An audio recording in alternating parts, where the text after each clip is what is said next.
Apex Legends Character Review Part 2. Roll the intro.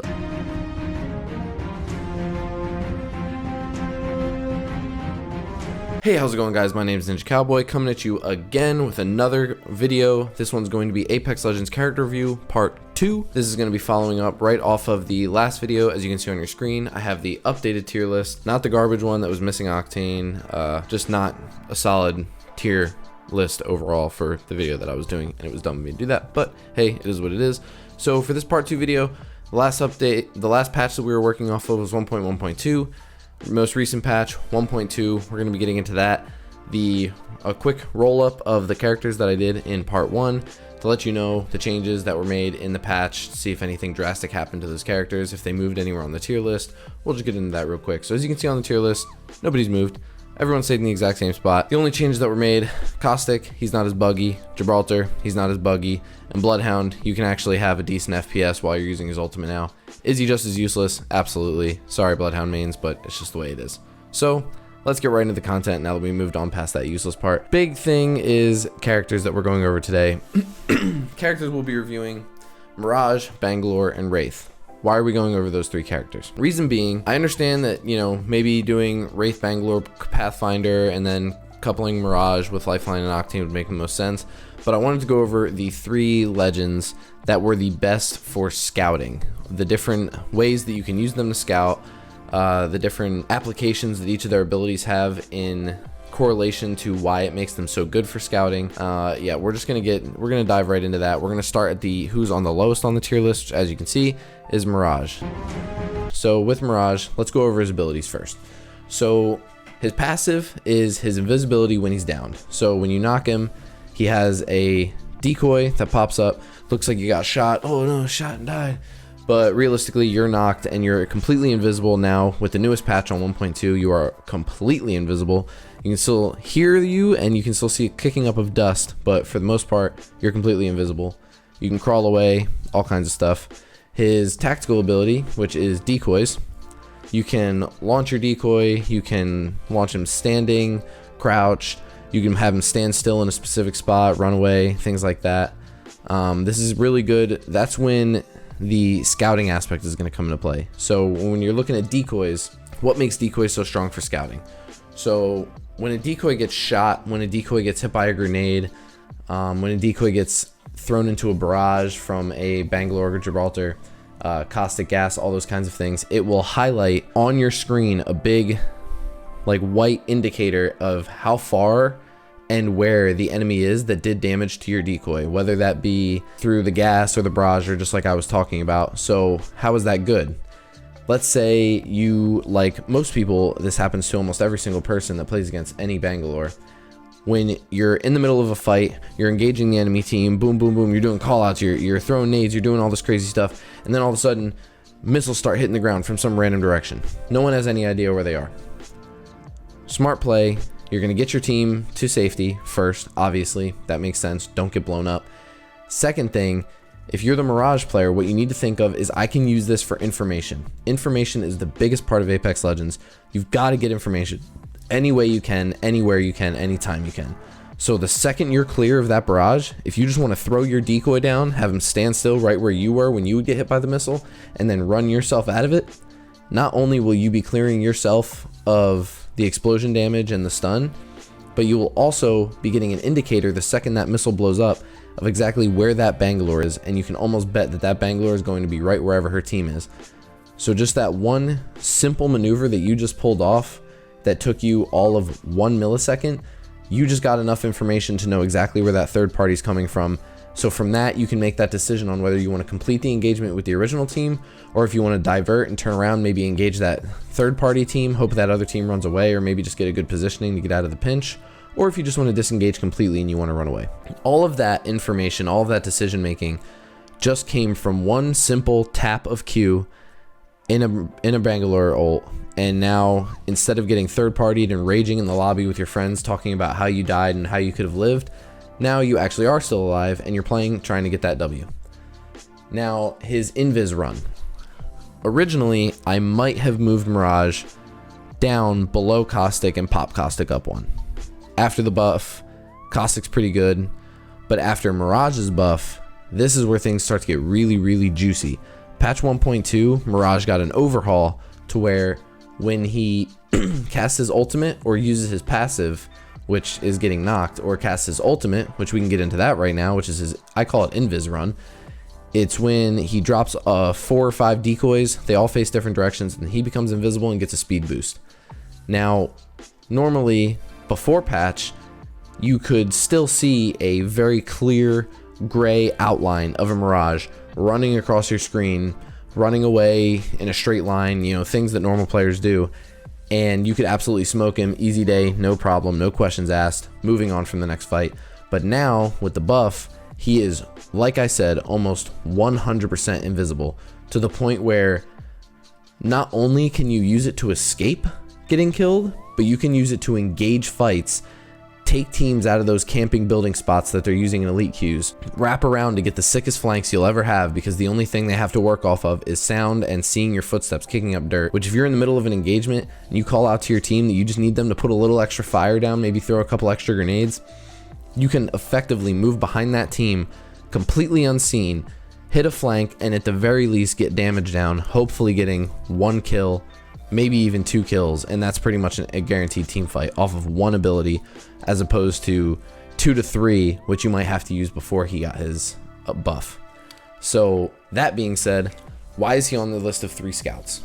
This being, going over what we just went over, you can use his decoys in explosions, you can use them to get shot, you can use them to bait out other teams, and then it instantly tells you where the other team is, or you can use his invisibility to run out, take that short clock, which even though it's a very short time frame that you're invisible for, you still have enough time to run out from behind cover a little distance, get a sight line on someone, call them out to your team, and pull out fast enough that you're not really risking too much. You're not risking your life, you're not risking your teammates' life, so you're not risking getting seen and called out to another team. So I would say overall, all in all, it's looking pretty clean for you as Mirage to be using your ultimate as a scouting tool just as much as an engagement tool. Now, let's talk about where Mirage shines outside of scouting. Where do we really love to see Mirage is using his tactical abilities, using his invis, using all of that to his maximum advantage? Turtle fights. Turtle fights are great for Mirage, where your team, or possibly just you and the other team, or possibly just 1 or 2 other people on another team, are both hiding behind cover. Maybe I'm behind a rock and maybe they're shooting out of a window, or whatever the case is, to where, you know, we're both turtled up, we peek, we shoot, we hide, they peek, they shoot, they hide, you know, back and forth, back and forth. That's where Mirage really comes into play. You take 1 simple decoy throw, left, right, backwards, anything, turtle fights, getting right back into it. Turtle fights, I'm behind a rock, team I'm engaging is behind a building. How can I use my decoys and my invis run to my maximum advantage? Decoys are probably your strongest bet right there. You can throw a decoy out left, right, behind you, into the other team, giving you that 1 millisecond, half a second to 1 second of time to where the other team sees your decoy, engages that decoy, takes 1 or 2 shots before they realize, holy shit, I've just been bamboozled. By the time they look back, you've already cleared enough distance that you can get behind another set of cover, regroup with your team, maybe even completely bail from the fight altogether and just cross the map and get away from them. All of that comes from 1 simple, effective use of your tactical ability. I would say overall that covers everything that you need to know about Mirage being a scout. We're not going to go too much into detail about, you know, how he can play into a team role more effectively, more put together. If you guys want to hear something like that, I can absolutely put that together, but for now we're just doing an individual Legends review. So there you go, you got Mirage. Let's move on to one of my personal favorites, the one Legend in the game that I think is the most useful when it comes to tactical abilities. That is Bangalore.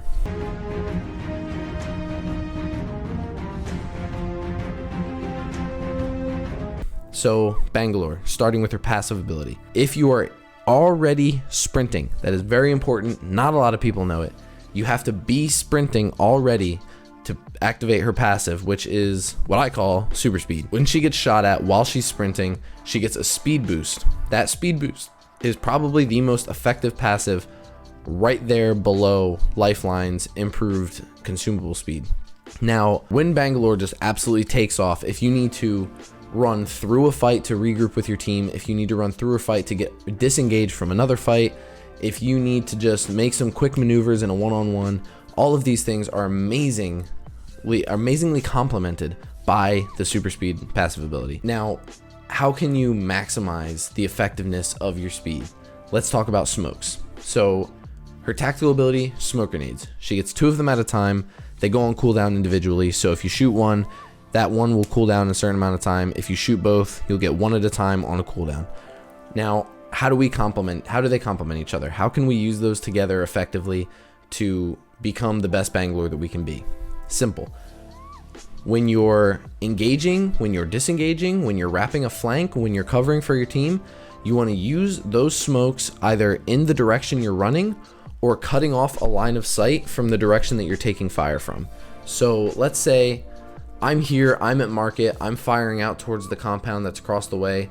We're shooting, we're engaging with each other. I want to run to the right to hit a flank, but I know that the other team's got a longbow. How can I cover myself?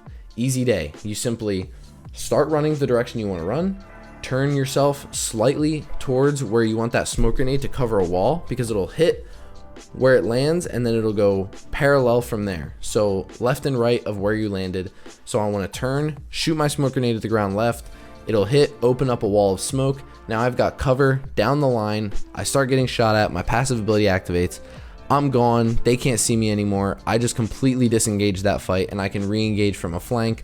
I can scout for my team. I can give them more information. The capabilities are absolutely limitless with Bangalore's abilities. I think she is the best, if not the second best character in all of Apex Legends. Like I said, the uses for her tactical abilities and her passive, the way they complement each other is absolutely endless. So now her ultimate ability, I think it could be changed. I think there are a lot of better things that they could do with it. But all in all, I think her ultimate ability is effective enough. I've recently started using it for scouting to engage a fight, as opposed to, you know, trying to go for kills or third parties. Let me get into that. So she has Creeping Barrage. That's her ultimate ability. It's on a decent cooldown. You'll probably, in a whole game, you'll probably use it maybe 3, maximum like 5 times. So you drop it in front of you and it goes in a rectangle pattern straight in front of you, going left to right to left, all the way down, and then it starts exploding from where the closest to you, side by side in the exact line that it dropped, and then it ends on the far side. So how do we use Bangalore for scouting? Let's start with her ultimate ability. Let's work our way back. So her ultimate ability, Barrage. You drop it down, it shoots a good distance in front, I'd say about 100 yards in front of you, and it explodes from you on. Now, everywhere that it explodes that you get a hit, you're going to get that tick of damage, and as long as you have your damage indicators on, you're going to see that 20 damage pop up everywhere that you got a hit on your missiles. So now, if you're firing from high ground to low ground, from low ground to high ground, maybe you don't exactly have a good line of sight on your target, but you know that if you drop a barrage down that your barrage will at least land on that target, giving you the information of where that target is. And it's even better than Mirage's, to where Mirage's indicator is the exact same size no matter how close or far that target is. But with Bangalore's, the numbers will pop up exactly where your target is. So if you hit someone up at Watchtower when you're all the way down there at the redeploy beacon, then you're gonna see exactly, looking up, you're gonna see that number indicator pop off right where you got the hit on that target. So you can pinpoint exactly where that person is, call it out to your team, and effectively engage from there. Now, a secondary use of her for scouting, which I think is probably the most effective. Let's say your team is looting. Let's say you're playing slower characters such as Lifeline, such as Caustic, Gibraltar, and you want to send your Bangalore player, who is decently well versed in Bangalore, understands how her abilities work. You're going to send her forward while maybe you loot, or maybe your 2 other teammates are holding angles. You're going to send her out and you're going to run her into the thick of it. You're really going to put her out there as far as you possibly can to get as much information as you possibly can, because you know that the best way to maximize Bangalore is when she's under fire. You want Bangalore's to constantly be in engagements, to constantly be engaging that passive ability. So if you send her out, maybe send her down the line at Skulltown, have her run straight through, then she's going to start getting shot at, But you know that since she's Bangalore, the second she gets shot at, drop smoke, have that passive ability activate, cut corners, hit turns, jump on top of buildings, do whatever you can, but with that improved speed, you're going to be able to get out of there. And now all that did for you was give you twice as much information as your enemy team has. The only thing the enemy team knows is that there's a Bangalore, she ran through, I don't know where she is now, but I also don't know where her team is, what's going on. All the while, you're doing callouts to your team. You're letting them know, I've got 2 left lane, 1 right lane. I've got a Pathfinder, a lifeline. I don't know who the third is. They were pushing towards me. I heard 1 chasing me. The other 2 were still running through looting. Now you have all this information to start working with your team to assess and navigate that engagement effectively to where you can guarantee a fight as opposed to just engage a fight. That's the number one thing you're probably going to start hearing me talk about constantly. I never want to just engage fights. I want to guarantee them. That's the biggest way to guarantee a fight is to feed your team as much information as you possibly can. I don't want to sit too long on Bangalore. She's already an amazing character. Most of you already probably know the best ways to employ her in a team strategy. So let's just move right on to Wraith.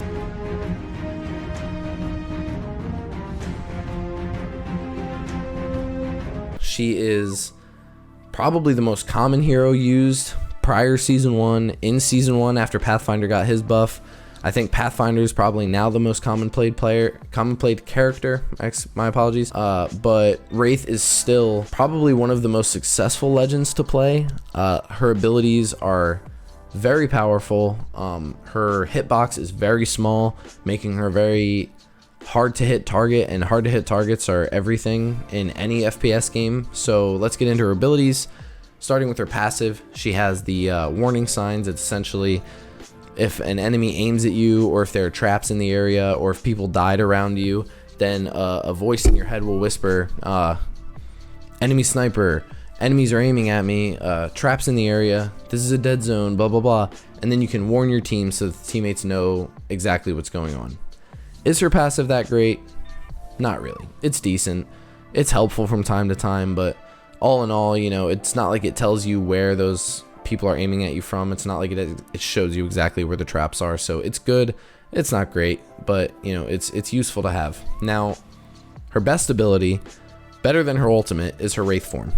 So her Wraith form is her tactical, which is when you press Q, you go invisible, even though you leave like an interdimensional trail of goop behind you, so that the other team can still see where you're going, but you are invulnerable while you are in that form, so the other team can't hurt you, they can't blow you up, they can't do anything to you until you come out of it. Now, big downsides with Wraith form. Let's get right into those because there's a lot of them. So for one, like I said, you can see that misty, blurry ghost trail that follows behind you. It's an extremely loud ability. So when it activates, you know, she squeezes her hand together, you hear the hum, and then an almost electric-like sound when she comes out of her Wraith form ability, so you know exactly where she just came out of it. Essentially, as long as she's not cutting corners, which any Wraith using Wraith form should know, just cut corners when you're using the ability. It's the only and best way to employ it. You can just essentially stare at her until she comes out, and then start shooting a second before, and then you're just going to get the kill. Easy day. Now, how can you employ this effectively from a scouting position? So I'm actually cooking up a couple strategies right now where Bangalore, Wraith, and Pathfinder are going to be working in synchronicity to have the Wraith Bangalore combo run in first to be the start of the engagement, cause chaos, and then move out while the Pathfinder is suppressing the entire time. But not going to release too many strategies on the YouTube channel. That's going to be exclusively to the team that picks me up and allows me to coach an Apex Legends team. So the best use of Wraith's Wraith form is to run in, cause as much chaos as possible. The second your shields break, you Wraith form, you move, and you call it out to your team to start hitting that engagement a lot harder. When an enemy team that's not well put together, not well coached, or not very experienced, the second they see a Wraith amongst their ranks within their group, cutting off their team from each other, all three of them simultaneously are going to turn towards you and they're going to start shooting you. Why is that good? How can that be bad? It's good because now all three of those players are not looking at your teammates, they're all looking at you. And as long as you play it properly and you execute that Wraith form and get to a either advantageous or protected position by the time you get out of that Wraith form, then that gave your team enough time to either envelop a flank or just push in and do as much damage as possible while the other team was too focused on you and what you were doing as opposed to your team and what they were doing. Now, how do we use Wraith for scouting? So that is where we kind of get into her portal ability. So her ultimate is portal, Wraith portal. So she drops a portal, runs really fast, really far. You get an even bigger speed boost if you use Wraith form with the portal. And then she drops the other end of the portal, both sides open up. Your team can jump in and it, super speed transports them from one side of the portal to the other. So how do we use this in scouting? So we hear another team is firing, they're in a gunfight over in the woodlands. You're sitting on wetlands, you're just finishing up your looting process, you just got your portal up. Now you want to start thinking about how you want to engage teams. How do we want to rotate the map? How do we want to start getting kills and picking those teams off and getting that higher tier loot? So your team makes the call, hey Wraith, go get information, we're finishing up looting, let's drop a portal. All right, so we put a portal down in wetlands.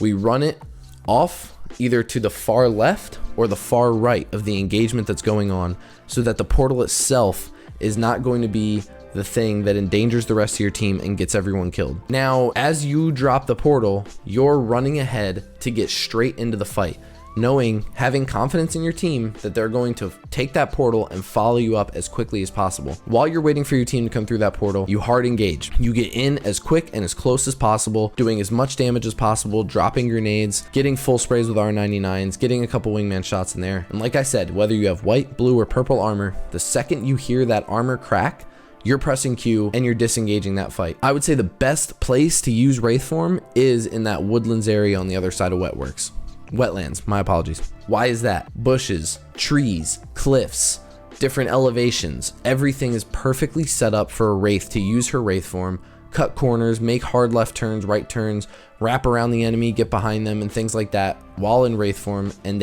it's very, very hard to track a Wraith with good movement in that capacity.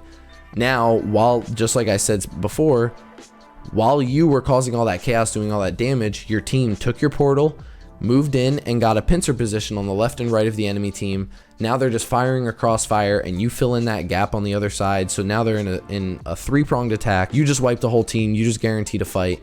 Easy day, loot up, move on, hit the next engagement. Try and do the same thing every single time. It'll work every single time. But like I said, we're not going to get too much into the strategies. But that pretty much, I would say, sums up how those three characters can be effectively used in a scouting environment. Now, if you guys have any questions, if you guys want to know more about the strategies that I'm talking about, if you guys want to see what I have in the works, see the way I like to coach, by all means, comment on this video down below. Look me up on Twitter. It's the best way to get a hold of me. Join my Discord, check me out on Instagram, come watch me on Twitch. All of these are great ways to get a hold of me. I will absolutely, for free, no charge, coach any team or any player that wants it. I love coaching. I have a great passion for it. I really love this game. I love where it's going. Please, please, please give me the opportunity to coach you, coach your team, and get you to that next level of play. While I'm here, let me just take a second to thank my sponsors. Rogue Energy, my favorite, strawberry kiwi. If you go to the Rogue Energy store, use code Ninja Cowboy for 10% off at checkout. And then also Gone Rogue Clothing. They were the first company to approach me without me approaching them to do a sponsorship, and I couldn't appreciate them more for that. I really hope all you guys, go over, check out them in the store. Again, drop code Ninja Cowboy at checkout. You get a 10% off, and it helps me a lot. Shows the sponsors that I'm really giving them what they need. So yeah, that's part 2, Apex Legends character review from an Apex Legends coach's perspective. Part 3 should be coming out here in the next week or two. Stay tuned for that. If you're enjoying this content, please drop a like, drop a comment to let me know where I'm stupid, let me know where I'm incorrect, let me know where I'm correct, and let me know if you want any coaching or how you think about me as a person. If you think I'm a piece of shit or if you think I'm ugly, go ahead, put it in the comments. I'd love that. Also, drop a sub so that you can stay tuned for the next video. Part 3, we're going to be going over Pathfinder, Lifeline, and Octane and how they apply to the overall team strategy. I hope you guys are enjoying the content. My name is Ninja Cowboy, aspiring Apex Legends coach. I'll see you guys next time.